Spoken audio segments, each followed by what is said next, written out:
Hollywood movies के BFX या CGI आज के वक्त में इतने बेहतर हो चुके हैं कि कई सारे सीन्स में तो पता भी नहीं चलता कि ये रियल है या फेक, क्योंकि ये time to time visual effects को बहुत ज्यादा बेहतर करते जा रहे हैं। और हॉलीवुड मूवीज में इतने बढ़िया वाले इफेक्ट्स देखने के बाद हमें लगता है कि यार इस लेवल के विजुअल इफेक्ट्स तो हमें किसी भी इंडियन मूवी में नहीं मिल पाएंगे। इतना अच्छा वीएफएक्स तो इंडिया में होता ही नहीं है।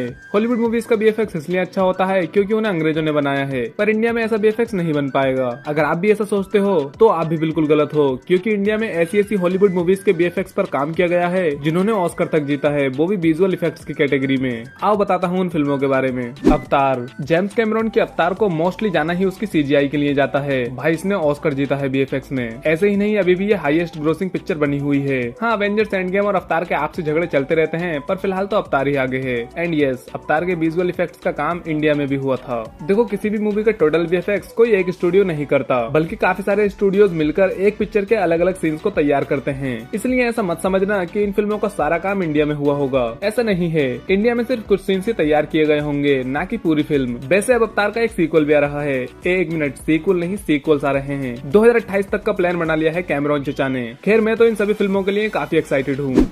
इंटरस्टेलर। जेम्स कैमरॉन के बाद क्रिस्टोफर नोलन। हाँ, इनकी इंटरस्टेलर के भी कुछ सीन्स को यहाँ इंडिया में ही रेडी किया गया। और हाँ, इसने भी बेस्ट विजुअल इफेक्ट्स की कैटेगरी में ऑस्कर जीता। अब अगर बाई चांस अगर आपने इंटरस्टेलर नहीं देखी है तो आपने खुद के साथ ही एक क्राइम किया है, अन्याय किया है, अत्याचार किया है, अपराध किया है।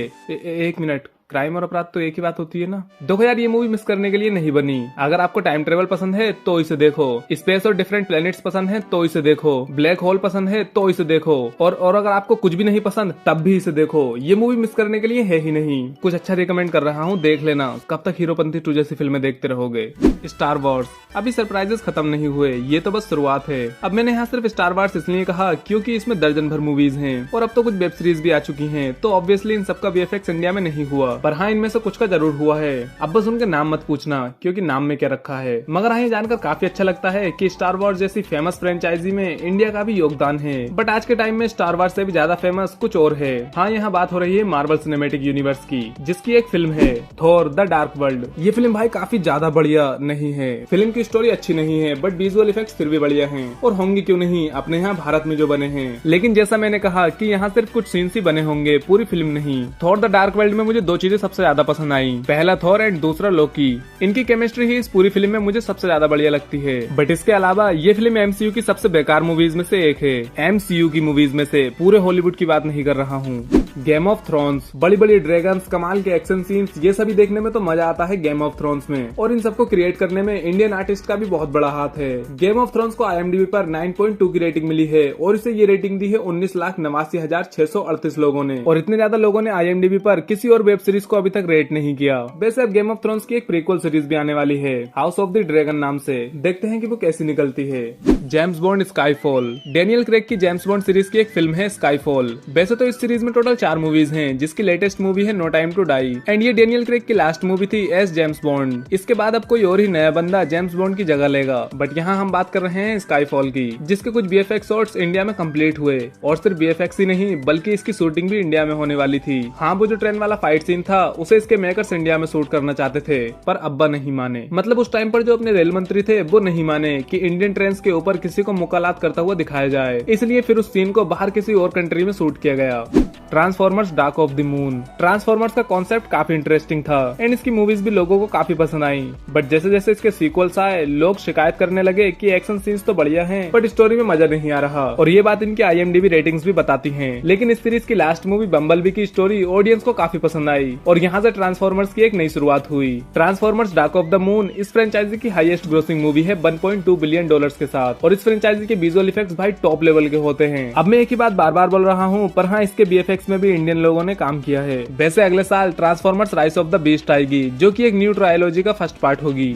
Avengers infinity war. एमसीयू की थॉर द डार्क वर्ल्ड के अलावा अवेंजर्स इन्फिनिटी वॉर में भी इंडियन आर्टिस्ट ने VFX का काम किया है। और ये काम हुआ था शाहरुख खान की कंपनी रेड चिल्लीज VFX के अंडर। रेड चिल्लीज के विजुअल इफेक्ट्स काफी बढ़िया होते हैं कंपेयर टू अदर्स। जैसे क्रिस 3 का बजट सिर्फ 95 करोड़ था, बट विजुअल इफेक्ट्स फिर भी बढ़िया थे। रावण 2011 में आई थी, लेकिन इसके विजुअल्स आज भी अच्छे लगते हैं। और जीरो के विजुअल इफेक्ट्स काफी बढ़िया थे, पर हाँ, इसकी स्टोरी ज्यादा खास नहीं थी। देखो, रेड चिल्लीज ने इन मूवीज में काफी बढ़िया VFX प्रोवाइड किए, इनका बजट कम होते हुए भी। तो सोचो अगर इन्हें बजट थोड़ा ज्यादा मिल जाए तो ये किस लेवल के बीएफएक्स प्रोवाइड कर सकते हैं। और अवेंजर्स इन्फिनिटी वॉर तो बस एक शुरुआत है, अगर इनकी क्वालिटी ऐसे ही इंक्रीज होती रही तो इन्हें और भी कई सारे मेगा प्रोजेक्ट्स पर काम करने को मिलेगा।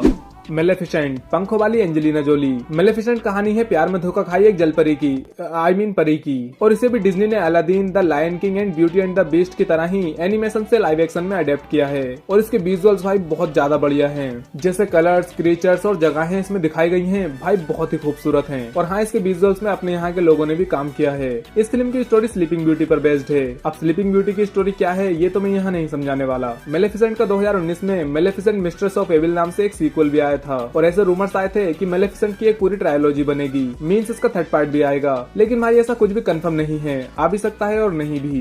द जंगल बुक 2017 में बीएफएक्स की कैटेगरी में कम्पीट कर रही थी रॉग वन, डॉक्टर स्ट्रेंज और द जंगल बुक जैसी मूवीज, जिसमें से ऑस्कर जीता द जंगल बुक ने। और जीतना भी सही था क्योंकि इसके विजुअल्स बहुत ही ज्यादा बढ़िया और रियलिस्टिक थे। द जंगल बुक के सिर्फ कैरेक्टर्स या मोगली का रोल प्ले करने वाले एक्टर नील सेठी ही इंडियन नहीं थे, बल्कि इसके बीएफएक्स का कुछ काम भी इंडिया में ही हुआ। इस मूवी के विजुअल्स में भाई बहुत मेहनत लगी होगी क्योंकि मोगली को छोड़कर बाकी सभी कैरेक्टर्स टोटली सीजी थे, यानी कंप्यूटर जनरेटेड थे। यह डिज्नी बहुत तगड़ा पैसा कमा रहा है इन लाइव एडेप्टेशन से, जैसे ब्यूटी एंड द बीस्ट ने $1.2 बिलियन कमाए, द लायन किंग ने तो $1.6 बिलियन के साथ छप्पर फाड़ कमाई की, और द जंगल बुक ने भी लगभग $1 बिलियन कमाए। और इसका एक सीक्वल भी अनाउंस किया गया, बट वो कभी आए नहीं, बस एक अनाउंसमेंट बनकर ही रह गया। और अब अगर अगले 2-3 सालों में इसका सीक्वल आ भी गया तो अपना मोगली तो जब तक टार्जन बन चुका होगा।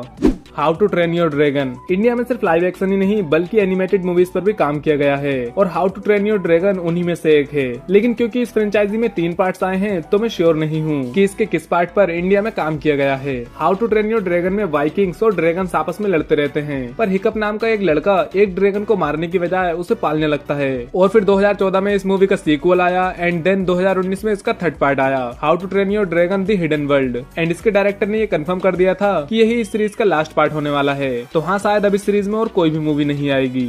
अब देखो, शायद आपको ये सुनकर थोड़ा अजीब लग रहा होगा कि हॉलीवुड की इतनी बड़ी मूवीज पर बीएफएक्स का काम इंडिया ने किया है, जिनकी खुद की मूवीज के बीएफएक्स अच्छे नहीं होते। पर हाँ, ये बात सच है, और ये तो थोड़ी सी ही मूवीज हैं जो मैंने आपको इस वीडियो में बताई हैं। ऐसे ही न जाने कितनी हॉलीवुड मूवीज और वेब सीरीज के बीएफएक्स का काम इंडिया में हुआ है। अब देखो, मैं आपको फिर बता दूं कि इसका मतलब ये नहीं है कि पूरी की पूरी मूवी या वेब सीरीज के बीएफएक्स का काम इंडिया में हुआ है। ऐसा नहीं होता, बल्कि किसी भी प्रोजेक्ट के विजुअल इफेक्ट्स के लिए कई सारे बीएफएक्स स्टूडियोज को हायर किया जाता है, जो कि मूवीज के अलग अलग सीन्स पर काम करते हैं। एंड इन स्टूडियोज में से एक आधे स्टूडियो इंडिया का भी जुड़ जाता है। अब ये एक बहुत ही नॉर्मल चीज है, और हॉलीवुड की काफी सारी मूवीज में इंडिया का बीएफएक्स होता ही होता है, पर काफी सारे लोगों को इसके बारे में पता ही नहीं था। तो मैंने सोचा कि क्यों ना इस पर एक वीडियो ही बना दूं।